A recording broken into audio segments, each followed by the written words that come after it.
Dear students, you are most welcome on my YouTube channel English Classes by LR Sir।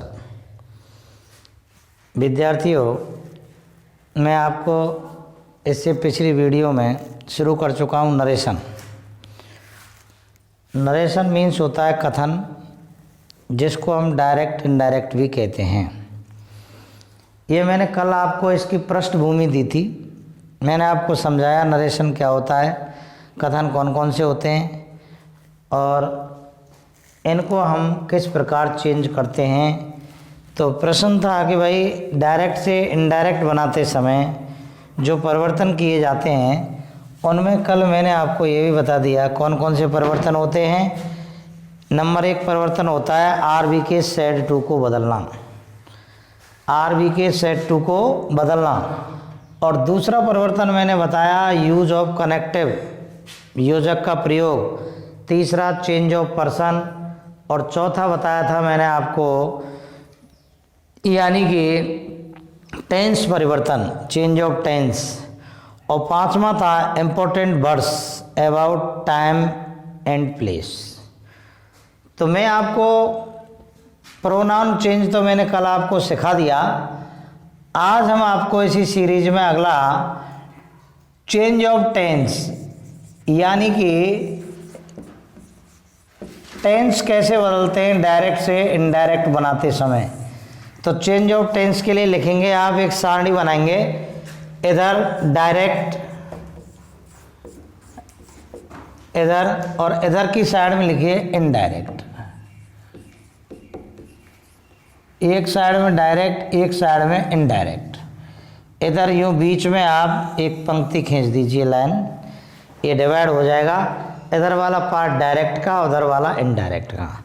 अर्थात direct में यदि direct वाले वाक्य में present indefinite tense, present indefinite tense आता है डायरेक्ट वाले में, तो ये present indefinite tense past indefinite tense में बदल जाएगा, पास्ट इंडेफिनिट टेंस में बदल जाएगा। अब प्रश्न तुम्हारे दिमाग में ये आ सकता है कि सर पास्ट इंडेफिनिट में क्या होता है? भाई सेकंड फॉर्म होती है, सेकंड फॉर्म में बदल जाता है। इधर प्रेजेंट इंडेफिनिट में क्या होता है? प्रेजेंट इंडेफिनिट में फर्स्ट फॉर्म या फर्स्ट में एस या ईएस या डू, डज या डू प्लस फर्स्ट फॉर्म। देखिए ये प्रेजेंट इंडेफिनिट में हुआ करते हैं, या तो फर्स्ट फॉर्म होती है या फर्स्ट फॉर्म में एस या एस होती है, या do does plus first form होती है, जो चेंज हो जाती है पास्ट इंडेफिनिट में। दूसरा present continuous tense, present continuous tense. इसमें होता है is am are plus first form में आईएनजी होता है। इसमें जो टेंस जानते हैं स्टूडेंट, उनके लिए तो बहुत इजी हो जाएगा, यानी प्रेजेंट कंटिन्यूअस को पास्ट कंटिन्यूअस में बदल दो। तो ये प्रेजेंट कंटिन्यूअस है, ये बदल जाएगा पास्ट कंटिन्यूअस में। वे बहुत इजी वे में सीख सकते हैं जो टेंस जानते हैं। नहीं जानते उनके लिए यहाँ एक सुविधा दे रहा हूँ, बाज या वर प्लस फर्स्ट फॉर्म में आईएनजी। देखिएगा तीसरा टेंस आता है प्रेजेंट परफेक्ट टेंस।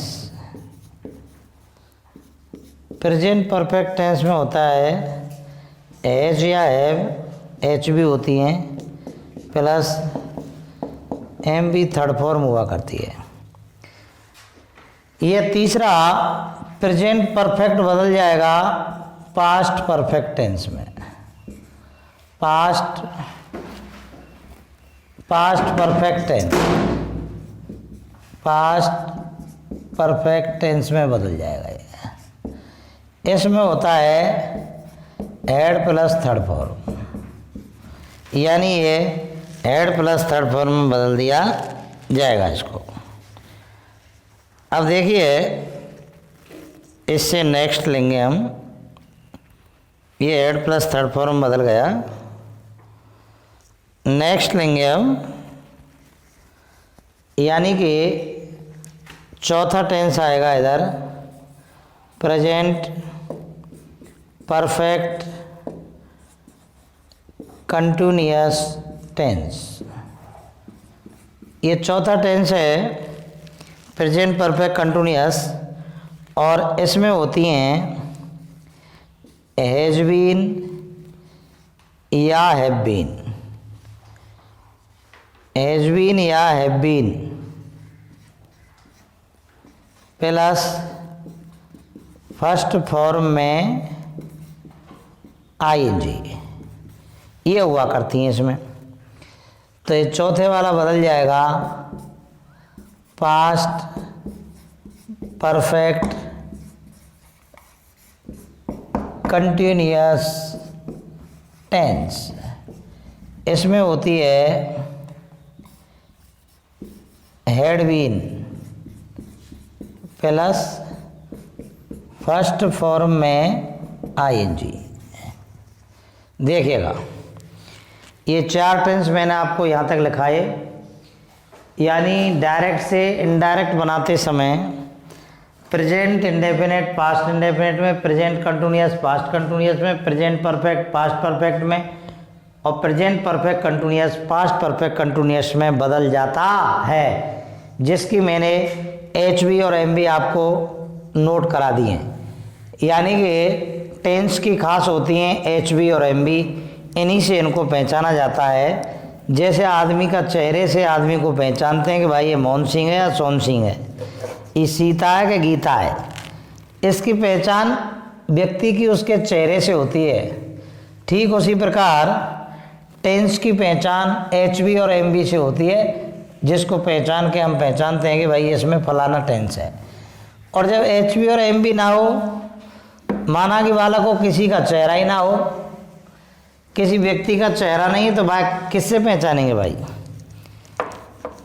व्यक्ति का चेहरा नहीं है, किससे पहचानेंगे? उसके कोई पहचान चिन्ह से पहचानेंगे। उसकी शर्ट हो सकती है, उसका पाजामा हो सकता है, उसके हाथ पाँव में कोई निशान हो सकता है, उससे पहचानते हैं। ठीक उसी प्रकार जब वाक्य में टेंस में सहायक क्रिया मुख्य क्रिया ना हो, तो उस टेंस को कैसे पहचाने कौन सा है? तो पहचान शब्द होते हैं। ये यस्टरडे आ जाए तो कौन से टेंस का पहचान शब्द है? यस्टरडे पास्ट इंडेफिनिट का।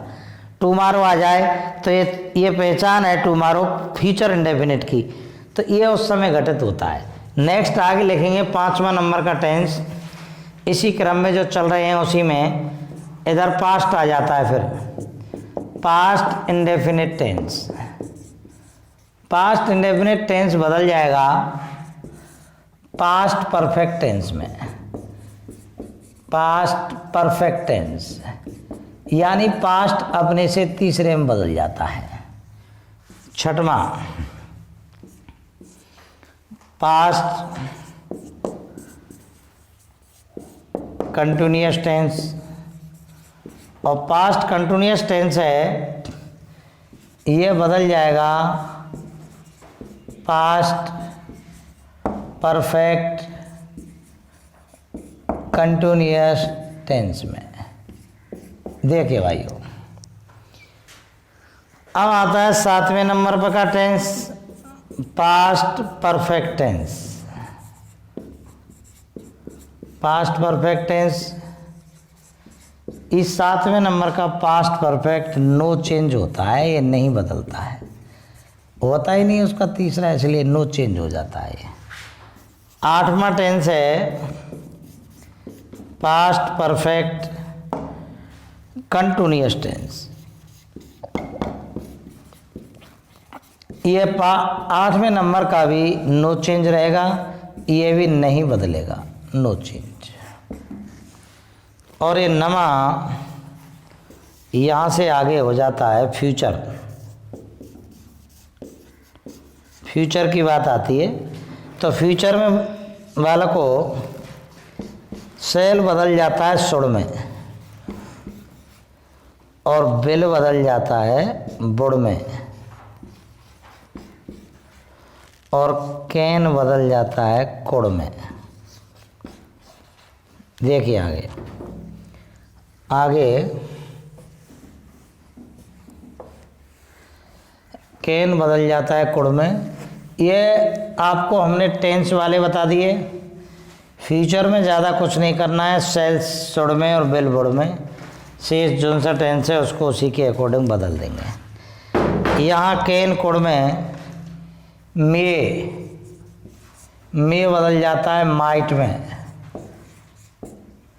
मे माइट में बदल जाएगा। और देखिए यहाँ से आगे फिर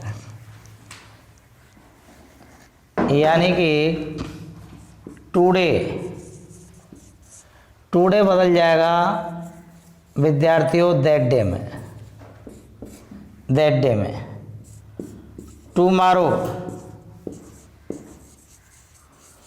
टुमारो बदल जाएगा द नेक्स्ट डे में।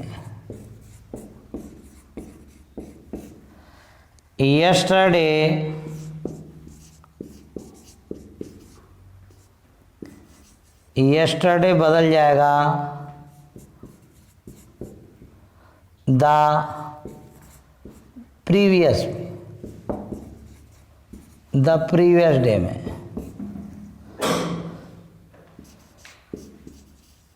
नाउ बदल जाएगा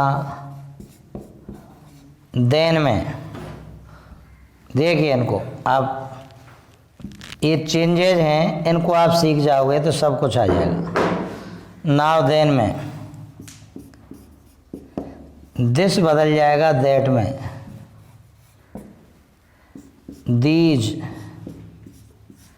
दीज बदल जाएगा दोज में। देखिए इस तरह से ये डायरेक्ट से इनडायरेक्ट जब बनाते हैं ये चेंज होते हैं। ये वर्ड्स मैंने जो टेंस के अलावा लिखाए थे, मैंने टेंस लिखाया पहले, टेंसों के अलावा फिर वर्ड्स लिखाए हैं। ये वर्ड्स हैं, ये इम्पोर्टेंट वर्ड्स हैं अबाउट टाइम एंड प्लेस, समय तथा स्थान के संबंध में ये वाक्य हैं। ये समय और स्थान से संबंधित जो शब्द हैं वो इस तरह से चेंज होते हैं जो मैंने अभी आपको लिखाए हैं। तो ये हमने आपको अब मेन दो चीज़ बता दी मैंने आपको। एक तो वालों को मैंने बताया है कि डायरेक्ट से इनडायरेक्ट बनाते समय कौन कौन से परिवर्तन किए जाते हैं। तो जो परिवर्तन होते हैं वे सब आपके सामने आ चुके हैं। अब जैसे जैसे हम वाक्य चलाएंगे वाक्यों के आधार पर परिवर्तन और होंगे जिनको हम साथ के साथ लिखते हुए चलेंगे। तो देखिए यस, अब हम लेते हैं आपके लिए सेंटेंस के अकॉर्डिंग टू सेंटेंस। वाक्य के अनुसार डायरेक्ट से इनडायरेक्ट बनाते समय किस तरह परिवर्तन होते हैं। दो मैंने बड़े परिवर्तन आपको लिखा दिए, प्रोनाउन परिवर्तन और टेंस परिवर्तन। टेंस परिवर्तन को इस पूरे के पूरे जो परिवर्तन टेंस का किया है आपने, इस पूरे परिवर्तन को हम शॉर्ट में और कम शब्दों में हम कह सकते हैं, शॉर्ट में और कम शब्दों में कह सकते हैं कि प्रेजेंट टेंस। इस सारी टेबल को मैं यूँ कह सकता हूँ कि प्रेजेंट टेंस, ये शॉर्ट में पढ़ाने की बात है, मैं आपको डिटेल में लिखा चुका हूँ। शॉर्ट में समझाऊँ इस पूरे के पूरे को तो एक लाइन में बता रहा हूँ, आप ध्यान रखिए। प्रेजेंट टेंस बदल जाता है अपने बराबर वाले पास्ट टेंस में। लो साहब, एक लाइन में खेल हो गया। प्रेजेंट टेंस बदलता है अपने बराबर वाले पास्ट टेंस में, अर्थात प्रेजेंट इंडेफिनिट है तो कैम बदल जाएगा पास्ट इंडेफिनिट में, प्रेजेंट परफेक्ट है तो पास्ट परफेक्ट में बदल जाएगा। और जो पास्ट है, पास्ट बदलता है अपने से तीसरे में,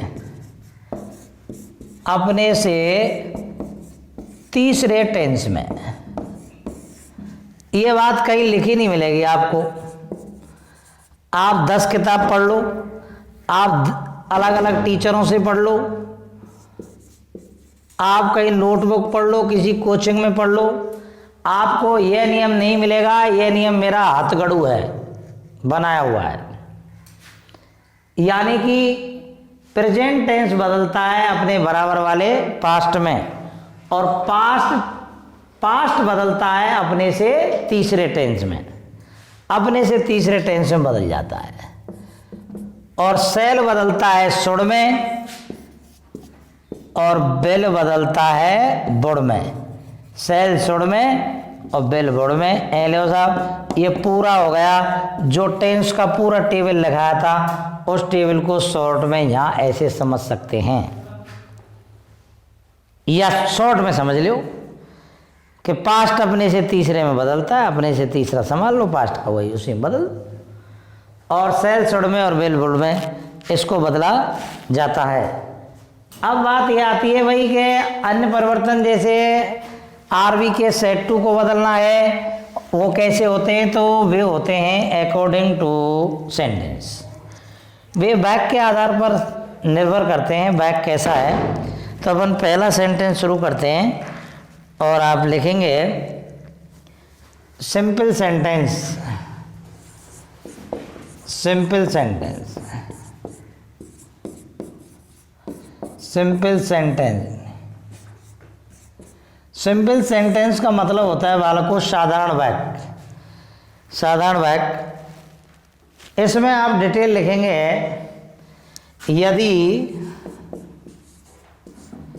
यदि आर एस वाला वाक्य, यदि आर एस वाला वाक्य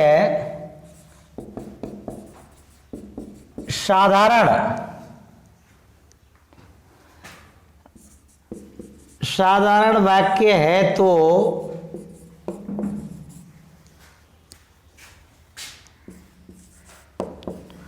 आरवी के सेड टू को टोल्ड, आरवी के सेड टू को टोल्ड में सेज टू को टेल्स में, और से टू को टेल में बदलते हैं।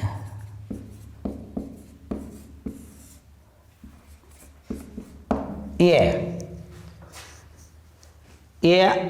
सिंपल सेंटेंस है, तो उसमें सेड टू को टोल्ड में, सेज टू को टेल्स में, और से टू को टेल में बदला जाता है।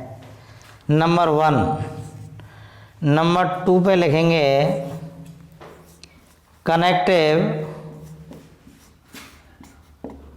कनेक्टिव वाला को कहते हैं योजक को। विद्यार्थियों, दो वाक्यों को जो जोड़ने वाला होता है, जो दो वाक्यों को सिंथेसिस करता है, जॉइंट करता है, उसे योजक कहते हैं। और ऐसे वाक्यों में योजक दैट लगाते हैं। साधारण वाक्यों का यहाँ कनेक्टिव होगा वो दैट होगा, योजक दैट लगाते हैं। आप लिख सकते हैं योजक दैट लगाते हैं। तीसरा रूल्स आप लिखेंगे प्रोनाउन तथा टेंस संबंधी परिवर्तन।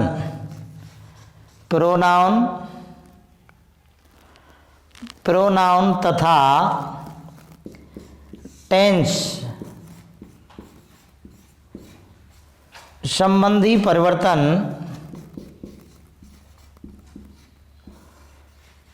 प्रोनाउन तथा टेंस संबंधी परिवर्तन नियम अनुसार कर दिया जाता है। नियम अनुसार किया जाता है। इसको आप समझ लीजिए भाई। इन चीज़ों को आप समझें।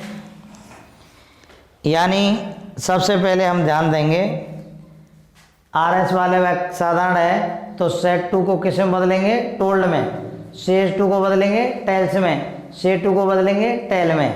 कनेक्टिव क्या लगाएंगे? दैट। प्रोनाउन तथा टेंस संबंधी परिवर्तन नियमानुसार कर दिया जाता है। अब हम आपको एक उदाहरण लेंगे, एक एग्जाम्पल लेंगे आपको, जिस एग्जाम्पल से आप ये पढ़ना शुरू करोगे। एक एग्जाम्पल लेते हैं, देखिएगा।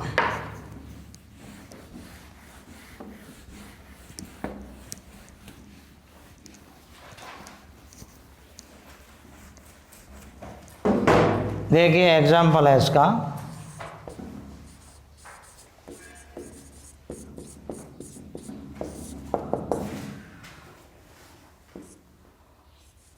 Mohan said to Meera, comma inverted comma,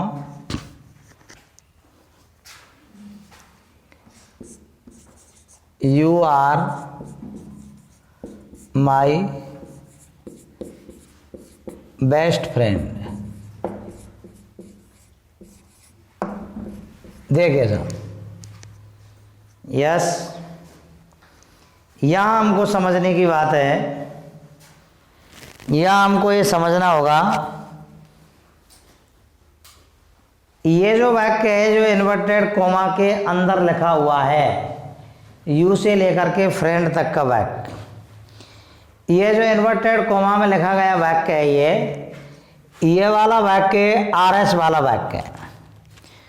और इससे जो बाहर लिखा हुआ है यहाँ जैसे मोहन सेड टू मीरा ये लिखा हुआ है, ये इन्वर्टेड कॉमा से बाहर है, ये RV वाला वाक्य कहलाता है, रिपोर्टिंग वर्ब कहलाता है, ये रिपोर्टेड स्पीच यानी RS कहलाता है। तो ध्यान दीजिए विद्यार्थियों, RV वाले वाक्य में we have changed only the verb of RV। हम केवल RV वाले वाक्य में वर्ब को चेंज करते हैं, केवल क्रिया को चेंज करते हैं। We should not disturb the subject and object of RV। हमें RV के सब्जेक्ट और ऑब्जेक्ट को बिल्कुल भी डिस्टर्ब नहीं करना चाहिए। वी शुड नॉट टच, हमें इन्हें टच नहीं करना चाहिए। What we only can change the verb, हम केवल क्रिया को चेंज करें, सेड टू को चेंज करें। It is also change by the sentence of RS वाले वाक्य के अनुसार ये चेंज होते हैं। We see that it is the simple sentence, it is the simple sentence, ये साधारण वाक्य है। साधारण वाक्य क्यों है? साधारण वाक्य वे वाक्य होते हैं जो कर्ता से प्रारंभ होते हैं और फुल स्टॉप से समाप्त होते हैं।